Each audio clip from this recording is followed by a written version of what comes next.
Hello दोस्तों। महालक्ष्मी की 16 दिन की पूजा में एक कथा पढ़ी जाती है। अगर आपने अंतिम दिन पढ़ ली तो समझ लें आपको 16 दिन के पुण्य की प्राप्ति होगी। कथा इस प्रकार है। एक गांव में एक गरीब ब्राह्मणी रहती थी। वह नियमित भगवान विष्णु की पूजा करती थी। भक्त की श्रद्धा भक्ति से प्रसन्न होकर विष्णु जी ने उसे दर्शन दिए और भक्त से वरदान मांगने को कहा। ब्राह्मणी ने कहा कि मैं बहुत गरीब हूं, मेरी इच्छा है कि मेरे घर पर आकर लक्ष्मी जी सदा के लिए निवास करें।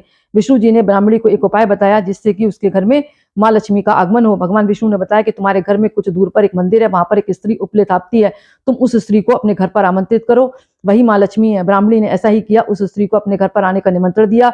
उस स्त्री ने ब्राह्मणी से कहा कि 16 दिनों तक माँ लक्ष्मी की पूजा करें। ब्राह्मणी ने 16 दिनों तक माँ लक्ष्मी की उपासना की। इसके बाद माँ लक्ष्मी ने गरीब ब्राह्मणी के घर पर निवास किया। इसके बाद उसका घर धन धान्य से भर गया। मानता है कि तभी से 16 दिनों तक चलने वाली महालक्ष्मी की व्रत की पूजा की शुरुआत हुई। जो व्यक्ति 16 दिनों तक माँ लक्ष्मी का व्रत रखकर लक्ष्मी जी की उपासना करता है, माँ लक्ष्मी उससे सदा प्रसन्न होती है और सुख समृद्धि का